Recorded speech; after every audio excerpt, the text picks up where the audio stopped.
Buenas noches y bienvenidos a un nuevo programa de Blanco y Negro. La lucha contra la corrupción ha sido un objetivo impulsado por el presidente de la República, Lenín Moreno, quien ha pedido el apoyo a los demás poderes del Estado para poder cumplir con este fin. Sin embargo, existen muchos funcionarios del gobierno anterior procesados, pero sin resultados concretos al momento de recuperar los dineros que habrían sido robados. La corrupción es un tema que, aunque parezca distante, atañe a todos y cada uno de los ciudadanos, pues cada centavo mal utilizado o peor aún robado va en detrimento del bienestar de todos. ¿Cómo se está entonces enfrentando este mal en el país? ¿Existen resultados concretos que evidencien esta lucha? Es justamente el tema que vamos a plantear esta noche.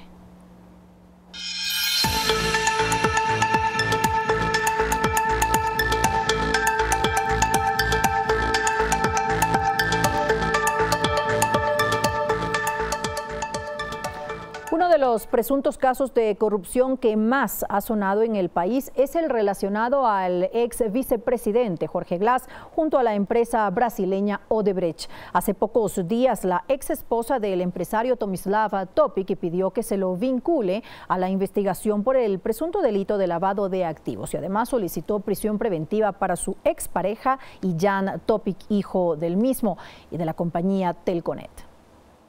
En representación de Tamar Verduga llegó a la Fiscalía su abogado Javier Castro para pedir que se vincule a la investigación por lavado de activos al ex vicepresidente Jorge Glass. El caso se desprende de una investigación que inició en 2017 para determinar la ruta de las coimas de la empresa brasileña Odebrecht. Nadie se traga la bola de que Rivera era el dueño de las coimas. Estamos hablando de las coimas de Odebrecht, que no se las daban a Rivera por su cara bonita. Se las daban por ser tío de Glass y esas coimas son de Glass. La perjudicada pidió que se dicte prisión preventiva en contra de Tomislav y Jan Topic. Hay que evitar la impunidad. Las cosas se tienen que quedar en la Fiscalía General. Este es un caso de fuero. Solicitó ser incluida en el proceso como una víctima. Habría sido perjudicada como accionista de la empresa Telconet por los aumentos de capital que se hicieron por 13.5 millones de dólares a través de al menos 40 transferencias realizadas por la empresa china Glory International. En el juicio en Miami descubrimos que los dineros que Odebrecht le transfiere a Glory de Rivera y de Glass, que Glory le transfiere a Jan Topic y que Jan Topic le transfiere a Telconet, son los mismos dineros que se utilizaron para aumentar el capital y quitarle acciones a la señora Verduga. Ese dinero sería devuelto al Estado, pero esta acción no desvincularía a Topic de los procesos que lleva adelante la Fiscalía. Es una reparación al perjuicio ocasionado al Estado. No es ninguna colaboración eficaz ni aporte al proceso.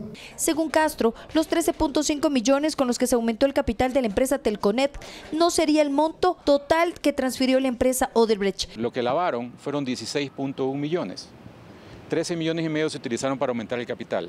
Los otros 2 millones y pico están ya demostrados, porque yo entregué las cuentas en Merrill Lynch aquí en la Fiscalía, que se lo repartieron entre varias personas. Uno de ellos que recibió dinero es el señor Rivera, otro que recibió, que se quedó con cierta parte, es Jan Topic, y hay otros 2 funcionarios de Telconet. La ex esposa de Topic pidió también el embargo de acciones de Tomislav y Jan Topic en Telconet y la prohibición de enajenar sus bienes. En seguridad de la reparación de los perjuicios que ha sufrido tanto el Estado como la señora Tamar Verduga. Por otro lado, Tomislav Topic deberá acudir a la Fiscalía del Guayas este viernes 18 de enero a las 9 horas para ampliar su versión dentro del proceso de investigación por el presunto delito de lavado de activos. Valeria Villarroel, Telediario.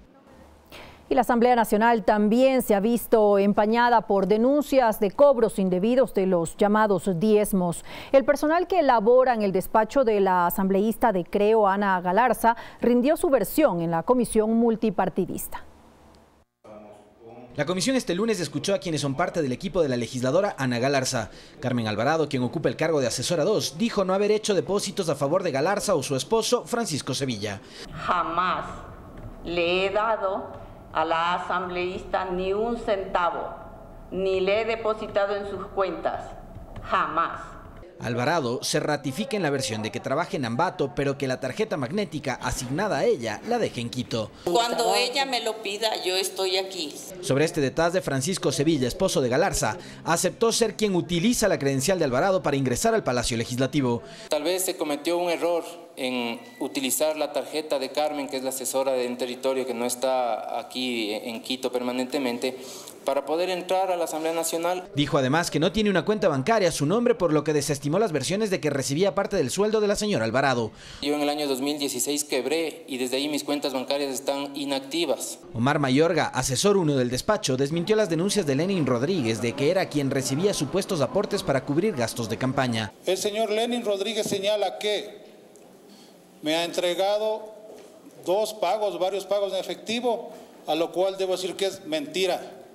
Nunca él ni nadie me ha dado un centavo. Quien hoy es asistente del asambleísta Galarza, Marcelo Rosero, también señaló como falsas las acusaciones de Rodríguez, afirmando que él jamás ayudó a la legisladora con las tareas de su maestría, pues no tiene conocimientos en psicología. Las funciones que yo desempeño en el despacho, que al inicio de mi intervención les expliqué, no me permiten realizar ninguna otra actividad dentro de mi horario laboral. Esto es falso. Las versiones de Ana Galarza se receptarán este martes en la comisión. Alexis Moncayo, Telediario. Y para analizar este tema presento y saludo a nuestros invitados de esta noche. Ellos son el doctor Germán Rodas, él es miembro de la Comisión Nacional Anticorrupción y también es historiador. Y también nos acompaña Gabriela Obando, ella es abogada en Derecho Administrativo. Hacemos una breve pausa y enseguida continuamos junto a ustedes. No se vayan, esto es Blanco y Negro.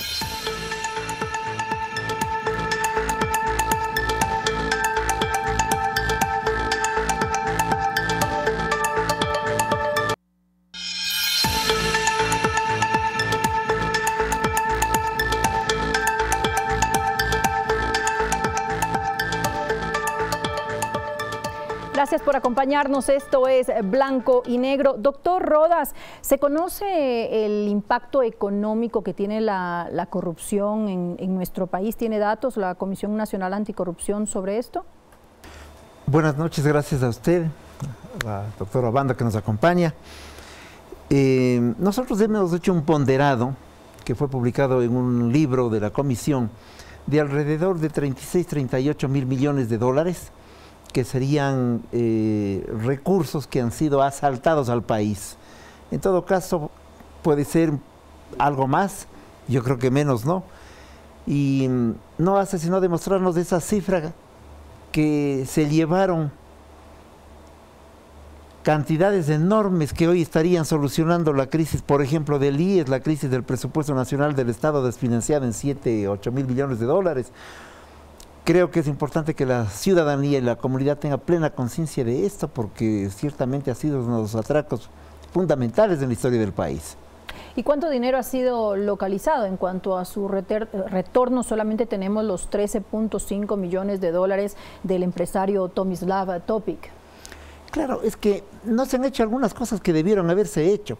Por ejemplo, nosotros le entregamos al SRI en febrero del año pasado la información respecto de la actividad de los hermanos Alvarado que les llevó a hacer evasión tributaria, alrededor de 4 mil millones de dólares. El SRI no ha hecho nada. En Fiscalía nosotros entregamos una denuncia en el momento oportuno sobre el tema Manduriaco y Caminosca. En Caminosca nosotros señalamos en cuáles eran las cuentas en las que había que revisar los temas. Chiriboga escondió la denuncia, se ha reaperturado el caso, ocurrió esto más o menos en el mes de noviembre del año último, y creo que allí hay para seguir cortando tela.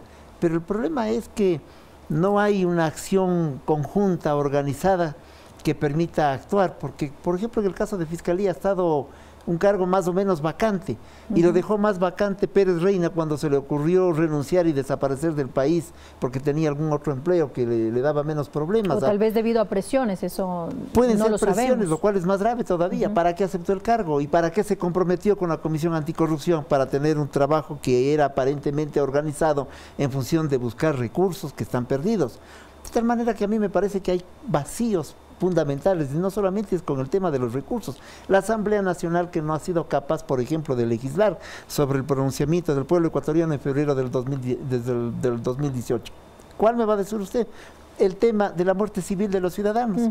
Al extremo que varios de esos ciudadanos ahora ya son candidatos, se compraron un partido, creo que son las listas 5, se compraron el partido y son candidatos. Estamos en una situación muy difícil, muy complicada, que a veces a los ciudadanos que por voluntad patriótica, sin pago, solamente por pedido de organizaciones sociales, estamos en una tarea que a veces nos lleva ciertamente a un estado de desánimo, pero que también nos obliga a un comportamiento de enfrentar lo que acabo de señalar. Abogada Obando, ¿cómo prevenir y combatir la corrupción? Hay que tener en cuenta, bueno, primero un saludo a todos. Creo que para combatir la corrupción nosotros también tenemos que empezar con un tema cultural, independientemente de la norma que podamos tener a través de la Asamblea Nacional, que lamentablemente ni siquiera hemos tenido ni un titular, peor aún en algún primer debate, en algún segundo debate, de una norma no solo de prevenir el tipo, sino principalmente de la recuperación de capitales, pero con ejemplos incluso desde la misma función pública, desde la misma función de la Asamblea. Más bien vemos ejemplos bochornosos que lo único que nos hacen es huir de la función pública, verla de la forma más espantosa, porque muchísima gente es totalmente descuidada con los fondos públicos, es descuidada con lo que se representa a su cargo, y culturalmente el ejemplo que se da a los niños, a los jóvenes, desde imaginémonos, desde el vicepresidente que está en la cárcel con temas totalmente escandalosos de corrupción, con la segunda vicepresidenta que estuvo a cargo, que también salió de la misma investidura, del mismo ejecutivo, con otro caso de corrupción. El ejemplo que se deja al país es terrible. ¿Cómo nosotros pensamos combatir la corrupción si vemos que los primeros cargos, los más expuestos y los más visibles, son los que demuestran que tenemos que ser indelicados con fondos públicos? ¿Cómo deberíamos actuar? Nosotros tenemos que empezar desde la casa, tenemos que empezar con valores, con una campaña visible de por qué tenemos que ser responsables, no solamente con el tiempo de las personas, porque eso también significa muchísimas veces hasta robar, y de esa forma, empezando con los valores en todas las funciones del Estado, tanto en el Ejecutivo, en la Asamblea Nacional, en el mismo Consejo de Participación Ciudadana, que incluso hasta la fecha no ha dado cuentas del Contralor del Estado.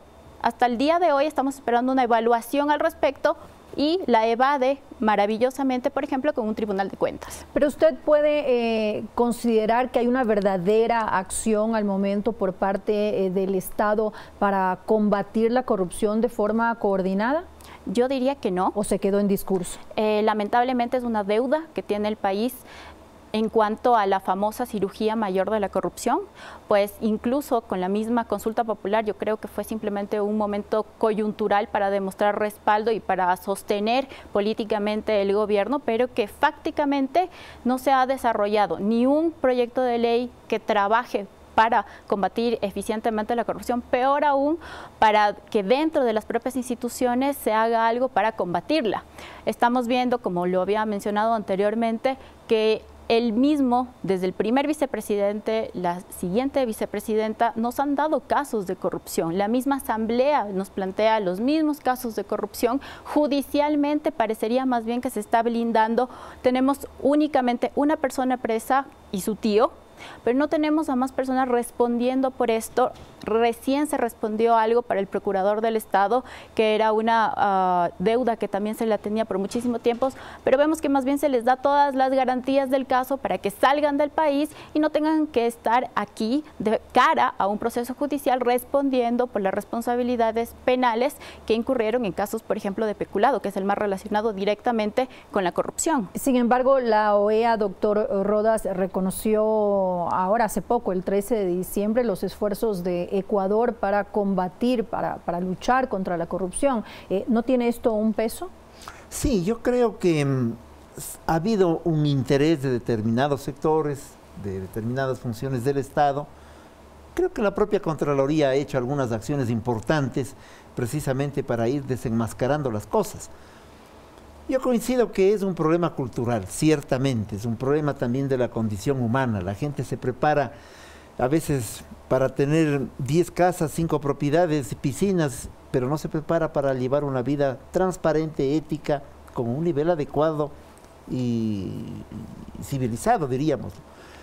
Hay esa expectativa individual que es la que va también afectando ya no solo al sujeto, sino a la familia y a la colectividad. Cierto es.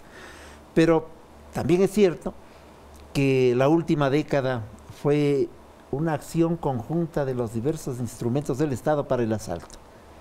Entonces, el Contralor no hacía nada, sino que acusaba a aquellos que le decíamos aquí hay asalto del dinero del Estado. El fiscal guardaba las denuncias y la estructura de la Corte Nacional de Justicia estaba hecha no para sancionar al delincuente, sino a aquellos que denunciábamos.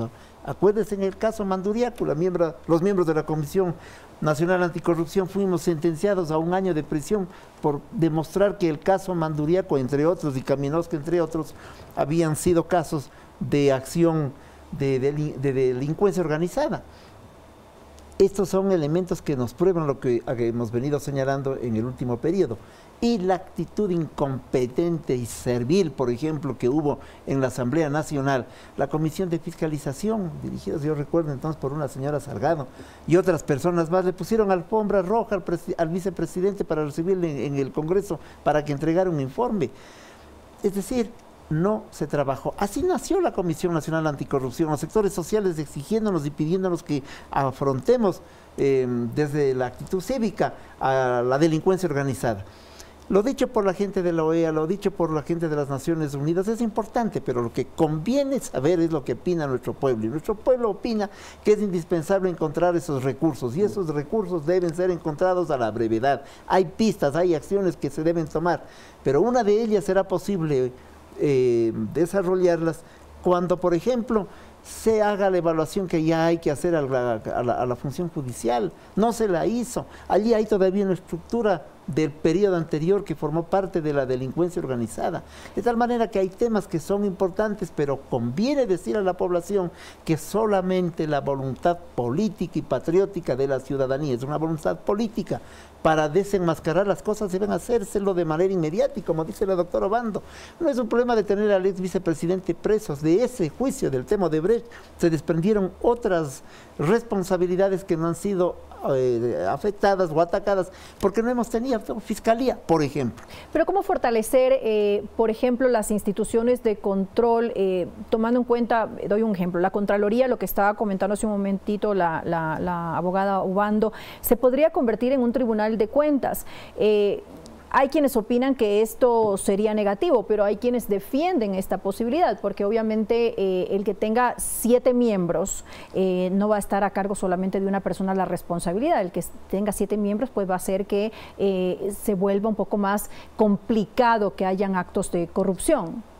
¿Usted cómo lo ve? Yo creo que es una propuesta de... ¿Usted está de acuerdo en que se convierta en un tribunal de cuentas? A mí me parece que es válida la propuesta, me parece que hay una serie de razones, me parece que hay experiencias en el mundo, de tal manera que se puede actuar de esa manera.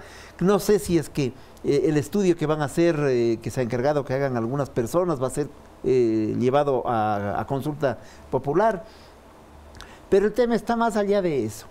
Está en una voluntad política de los diversos organismos. No podemos seguir esperando que la Fiscalía no aboque conocimiento de una serie de casos, sino de uno o de otro. Esto es como suelo yo poner el ejemplo, es como una java de agua mineral. Se destapan todas las botellas y no se consume ninguna. O se consume un poquito de cada una según las necesidades políticas y mediáticas. Hay que trabajar con eficacia. No nos pueden poner de pretexto que no hay los elementos profesionales y tecnológicos indispensables para avanzar en la investigación. Por favor, se pueden hacer convenios con otros países, con otras universidades, es decir, voluntad política de actuar. Pero si uno renuncia, queda un encargado, estamos en un concurso a portas, entonces ocurre que no hay una fiscalía funcionando y sobre todo, miramos hechos como el tema Topig. Es decir, un señor que saca 13 millones y medio, devuelve, y la fiscal ahora, dice, pero, aquí es donde pero justamente sobre ese tema la Fiscalía quedó fuera de la investigación inicial, porque fue la UAFE conjuntamente con el gobierno quienes recuperaron este dinero. Ahora la Fiscalía tiene trabajo por hacer. Ahora déjeme decirle una cosa, la recuperación del dinero es importante, no vamos a decir que no ha valido la recuperación, qué bien que se comience a recuperar, pero eso no puede ser un factor de cortina de humo para que no se aboque acciones posteriores. El señor Topic, felizmente lo ha dicho la fiscal, eso no le eximen de responsabilidad alguna. Él tiene que responder ante la Fiscalía. Ese es el siguiente paso. Sí, la verdad es que este tipo de dudas surgen porque no hay una ley clara de cómo recuperar el capital mal habido. Si tendríamos por parte de la Asamblea ya un protocolo mediante el cual la Fiscalía sea la que inicia con la investigación, que posteriormente UAFE empieza con los aportes a esta investigación y se pueda tener una resolución sólida en cuanto a cómo está mal habido ese dinero sin tener duda alguna, porque puede ocurrir que muchísimas veces incluso UAFE, porque lamentablemente vivimos en campaña política, vivimos tras el acecho o no de algún cargo político y lamentablemente solo surgen por cosas de momento para salir a la prensa con cierto o no premio, que eso se ha visto también y lamentablemente la misma Fiscalía lo que tiene que hacer es actuar en rigor de la ley y si tendríamos ya una ley clara no tendría que operar porque estoy de candidata a tal dignidad, sino porque es parte de su función, parte de su cargo, lo que le obliga la ley, lo que manda la ley. En este caso,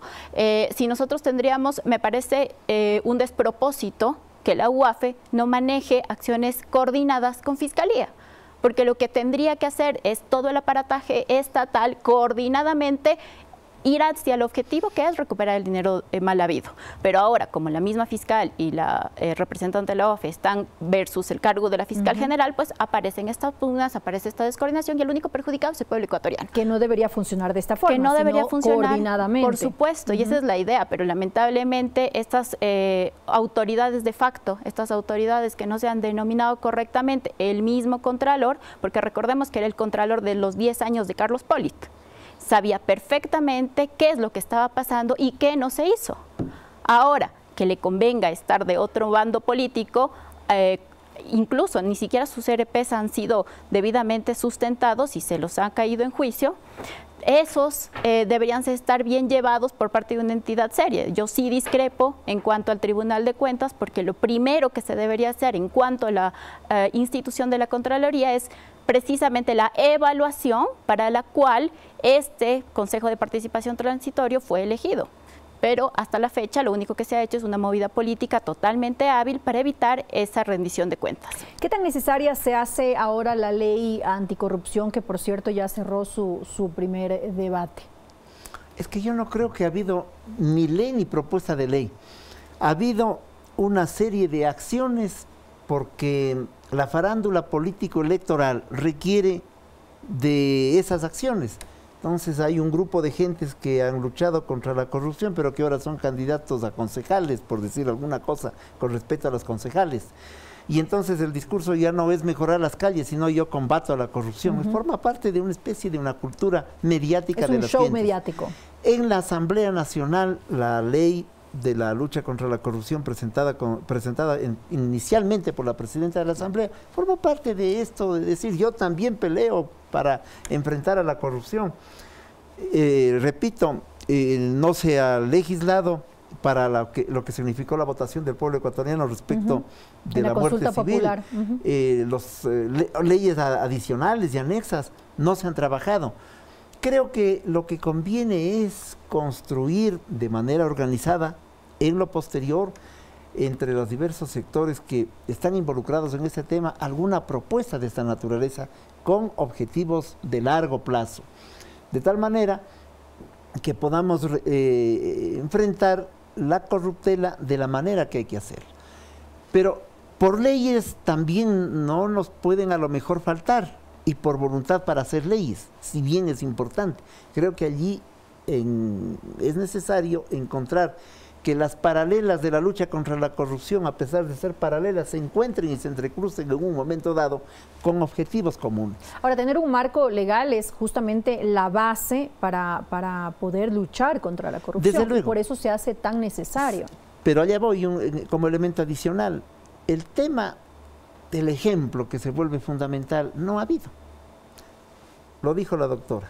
2 ex vicepresidentes que han saltado por los techos.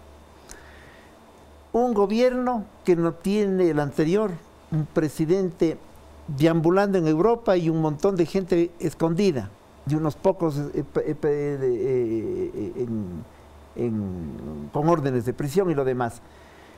Hay, por lo tanto, una demostración de que es indispensable hacer un cambio radical.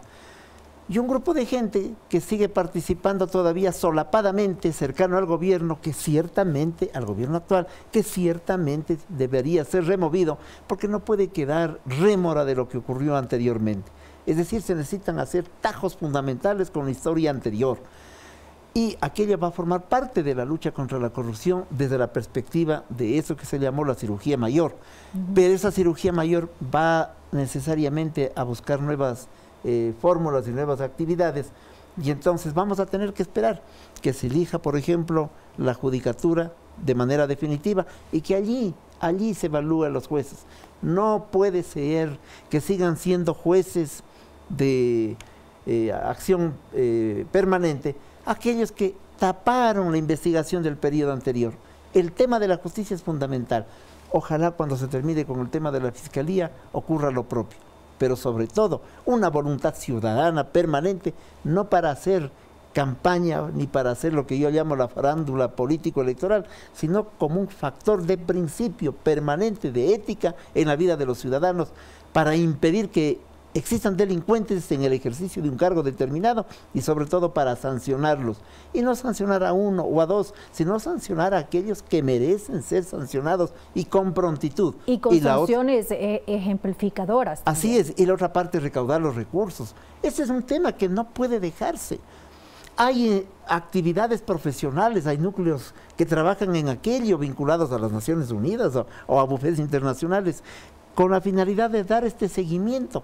Mi pregunta es, ¿cuántos de estos sectores que acabo de mencionar están trabajando en este tema? Si el señor Topic no se le ocurre abrir la billetera y decir, tengan los 13,5 millones de dólares. Y según su flujo de caja, además, que eso es lo que dejó claro en su carta. Y coincido con la opinión, en medio de un momento en el que se va a elegir un fiscal, entonces le entrega, será la candidata de él, le entrega el dinero para que la doctora Salazar dé cuenta de que aquello ha ocurrido y protesta la otra candidata que es también candidata a fiscal, actual fiscal encargada. Claro, de tal manera que eso puede estar de por medio como un proceso que al menos genera complicaciones. Yo creo que detrás de esa devolución lo que debe haber es una nueva investigación con seriedad respecto de esos dineros de flujo, como de caja chica, ¿no? 13,5 millones en caja chica. Vaya, qué interesante, qué tipo de negocios se tiene y qué tipo de ejemplar es aquel que hay que investigarlo adecuadamente para saber si ese negocio u otros están involucrados en qué otros temas. Abogada, otro tema que es importante, ¿qué pasa con los procesos de extradición? Porque la mayoría de procesos que son requeridos por el Ecuador fracasan y los crímenes siguen en la impunidad, justamente porque los prófugos no retornan al Ecuador. Bueno, en cuanto a los procesos, es muy importante el rol que cumple Interpol de por medio, por eso hay muchísimos abogados que están tratando de hacer la diligencia necesaria para poder vincularlos en los procesos que sean necesarios a su comparecencia.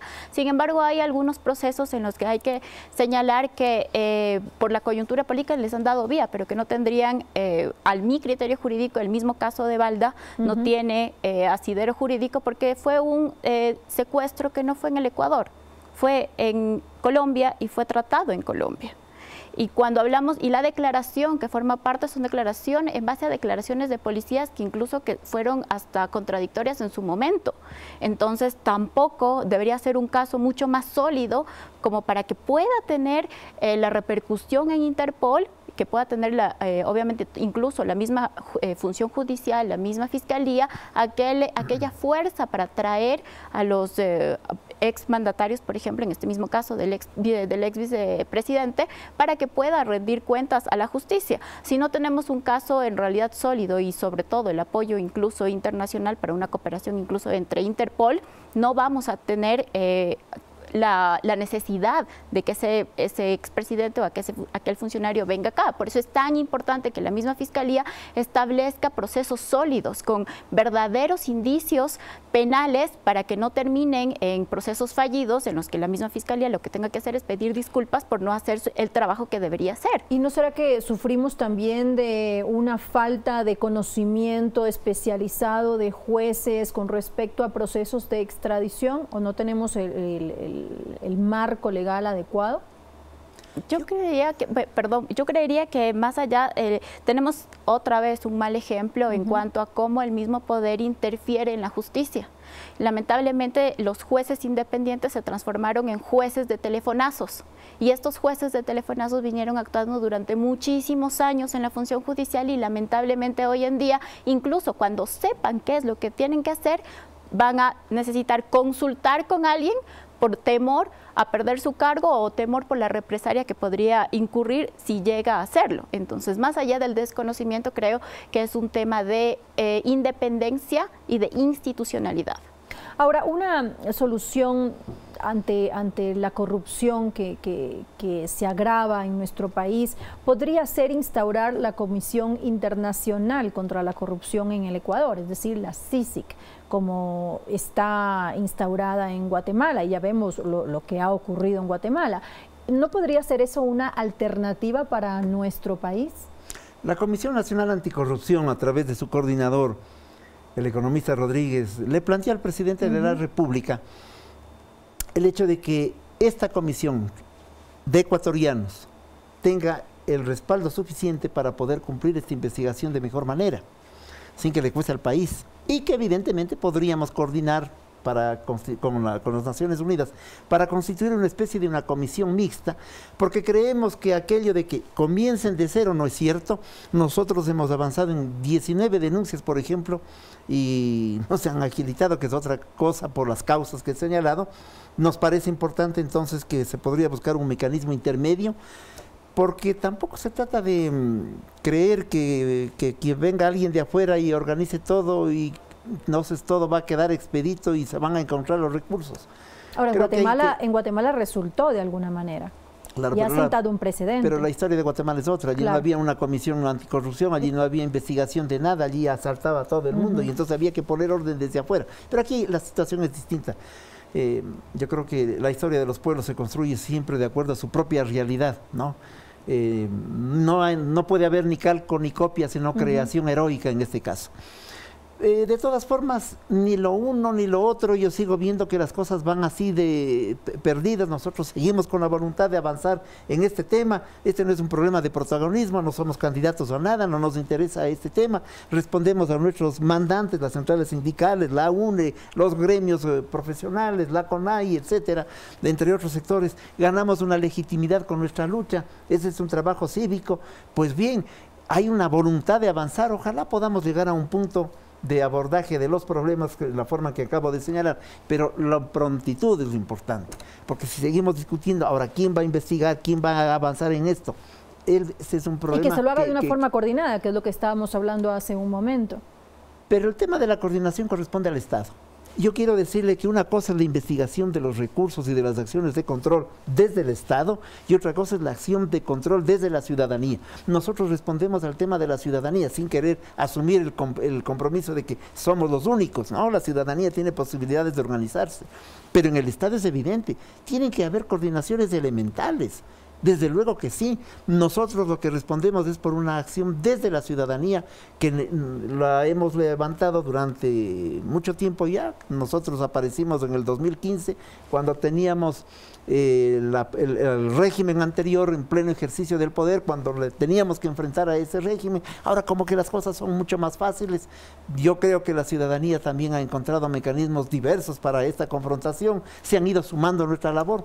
Pero es una tarea que ahora debe exigirnos que todos demos un paso adelante para impedir que después de las elecciones todo se sumerja otra vez en algún marasmo, o para impedir también que las elecciones sean el pretexto para la lucha contra la corrupción desde el mediatismo político electoral y nada más. ¿Cuál es entonces esa responsabilidad que tenemos todos los ciudadanos de lucha contra la corrupción?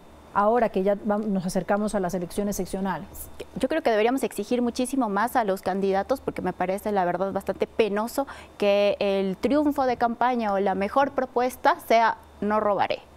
Me parece algo totalmente elemental de un candidato y nosotros como ciudadanía no debemos conformarnos con una propuesta como esa, porque eso ya debería ser inherente al propio cargo. Si yo estoy dispuesto a representar a la ciudadanía, se entiende que soy un ciudadano ejemplar.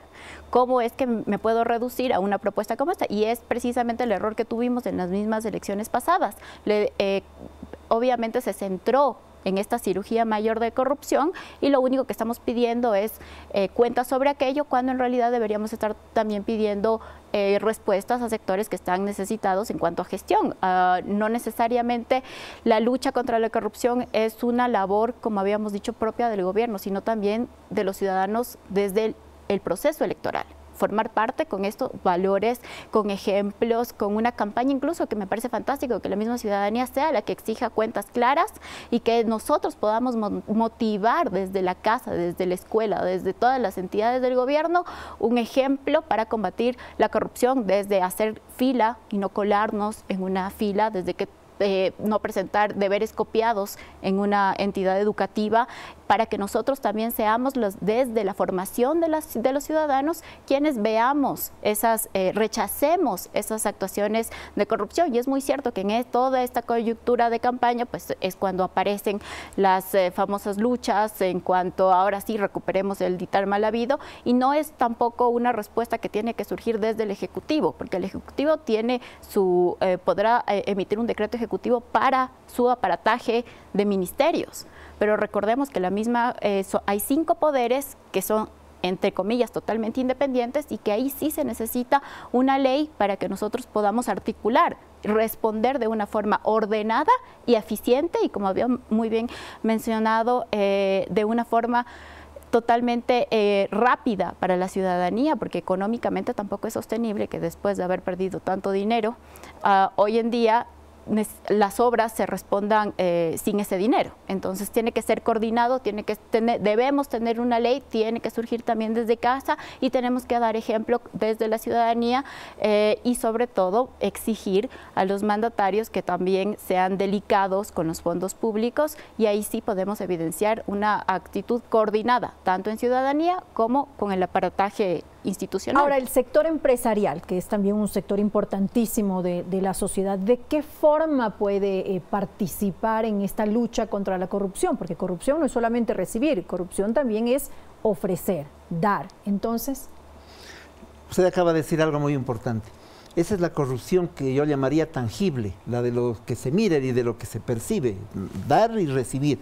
Los sectores empresariales también tienen que ser de alguna manera investigados, aquellos que deben ser investigados. No es una generalización.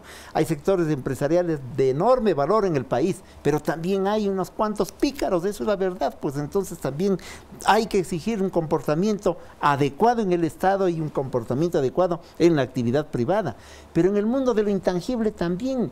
El mundo de lo intangible es fundamental. Mire usted en el proceso electoral, ¿cómo puede haber pues 200 partidos políticos en campaña? Por favor, y el respeto y el valor de las ideas, de las ideologías, de la doctrina, del pensamiento crítico. ¿Es posible tantas ideologías? No, eso es un absurdo. Es decir, la campaña electoral se vuelve, en estas condiciones, un asidero para que cualquier individuo asuma un comportamiento de búsqueda de poder pequeño, grande, seccional, etcétera, acumule espacios de votación en su favor, tenga recursos suficientes para aquello, trepe en la búsqueda del poder para servirle al país, para servir a la ciudadanía. ¿Cuál debería ser entonces el control? El control es múltiple. El Estado tiene que cumplir una serie de acciones que ya hemos señalado, pero la ciudadanía es fundamental y también la educación. Pero específicamente en esto que estábamos hablando hace un momento, en el tema de cantidad de partidos políticos, ¿cómo se puede controlar? ¿Qué debería hacer el Estado con relación a esto? Yo creo que tiene que haber una depuración. Ese es un trabajo de reformar la ley, el código de la democracia, la función electoral. No podemos darnos estos lujos, ¿no? Es indispensable, por lo tanto, primero hacer carne en nuestra convicción y en nuestra gente, que aquello no es posible. No puede haber en Quito 20 candidatos a alcaldes, etcétera. Es un momento para reorientar las acciones de los sujetos. Lo que ocurre es que también a este país le asaltaron las ideas. Asomó un grupo de oportunismo organizado y se llamaron socialistas del siglo XXI. Es decir, pasaron también del extremo del asalto a la realidad nacional en lo efectivo, también al asalto a lo que significan las ideas. Se robaron las ideas. Hoy se han asaltado otro partido, fíjese, y nadie dice nada. Todos sabemos que han comprado, han adquirido, han alquilado, algo han hecho para hacerse cargo de ese partido, de este señor que convocaba a fusilar, a matar, a asesinar, a fusilar, creo que decía, a aquellos que se les encuentre como sujetos de la corrupción. Un señor que está preso de apellido Espinel, que fue ministro. Si estas gentes, ¿no es cierto?, son los que generan la acción política, creo que debe haber una acción colectiva de la ciudadanía y de los organismos como el Consejo Electoral. Salidos del proceso electoral, hay que reformar el Código de la Democracia. Sobre los temas de control de la corrupción desde la Asamblea, que actúen, que trabajen, que no nos den este pavoroso ejemplo con lo que se inició el programa también, de los diezmos, que sí son, que no son, pero por favor la Asamblea Nacional embarcada en ese debate, y cuando giramos y miramos para otro lado, miramos en el mismo entorno, la Corte Nacional de Justicia, los mismos. Ahora, los diezmos es algo que, como sabemos, ha empañado a la Asamblea Nacional, que antes era el Congreso Nacional, es decir, ya viene desde hace mucho tiempo. Se va volviendo, por lo tanto, necesario el que a esos espacios lleguen gentes con propuesta ideológica. No me cansaré yo de decir que la doctrina es un elemento fundamental en el comportamiento de los seres humanos. No hablo del partidismo, no digo de la militancia, pero ha de haber pues un comportamiento ideológico sobre la base de acciones y que queden demostradas en la práctica. Decir, como lo escuché a un funcionario de altísimo nivel, recién designado, los jóvenes ya no tenemos doctrina, somos prácticos. Esto no se puede decir al país.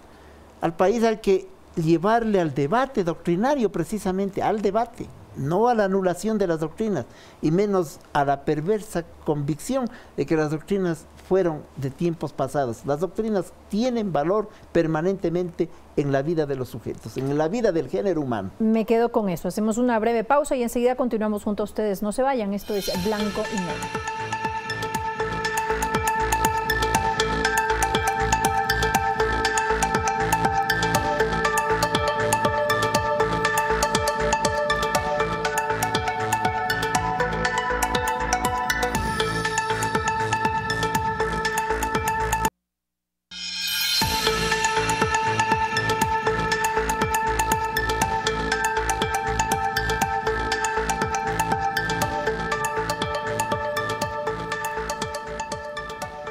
Gracias por acompañarnos. Esto es Blanco y Negro y llegó el momento de las conclusiones. Doctor Rodas, ¿qué podemos esperar para el futuro? ¿Qué podemos esperar del gobierno y de las funciones del Estado? El gobierno, el Estado, harán lo que el pueblo ecuatoriano exija lo que se debe hacer, de tal manera que yo confío en la sociedad organizada para efectos de insistir en los cambios fundamentales que tarde o temprano tendrán que ser estructurales para modificar el comportamiento del Estado y para modificar también el comportamiento de los sujetos. Es decir, darles una responsabilidad. La sociedad debe insistir en las responsabilidades que tiene el Estado. Yo confío en la sociedad fundamentalmente. En la sociedad organizada también y desde luego. Abogada Obando. Bueno, repitiendo obviamente este llamado de la ciudadanía, creo que es muy importante articularnos socialmente y vincular a más personas en esta tarea de veeduría ciudadana, porque vemos muchísima gente que está totalmente apática con lo que sucede. Este mismo tema de tener tantos candidatos en la papeleta, más allá de vincularnos, lo que nos hace es generar un rechazo en cuanto al aparataje estatal. Sabemos que los jóvenes cada día estamos menos involucrados en la política, en el quehacer diario, porque simplemente vemos que no hay una respuesta por parte del aparataje estatal, y es el momento para que los jóvenes nos involucremos y nos hagamos más conscientes de que también lo que nosotros hagamos y lo que nosotros propongamos se puede escuchar. El momento que nos articulemos mejor, vamos a poder generar incluso una propuesta de cambio más sólida y vamos a exigir de las autoridades una respuesta conveniente. Lamentablemente tuvimos una desarticulación de sociedad civil, precisamente por varios decretos ejecutivos que no permitieron articularnos como sociedad civil. pero son los momentos oportunos para que recapitulemos y volvamos a exigir con ejemplo, con transparencia, que los ecuatorianos tenemos muchísimos valores y que en esa construcción de valores se va a consolidar el cambio que tanto necesita nuestro país. Bueno, y con esto finalizamos. Agradecemos a nuestros invitados de esta noche por su valioso aporte. La corrupción que involucra a la administración pública afecta gravemente la economía de un país. Los ciudadanos pueden verla como algo distante, como hemos dicho, pero nada más equivocado, porque todos y cada uno de los ecuatorianos sufrimos las consecuencias de los actos corruptos de unos cuantos funcionarios inescrupulosos que lo único que buscan es enriquecerse con el dinero de todos. Es por eso que las funciones del Estado deben asumir sus responsabilidades en forma eficiente para prevenir, detectar, sancionar y erradicar la corrupción.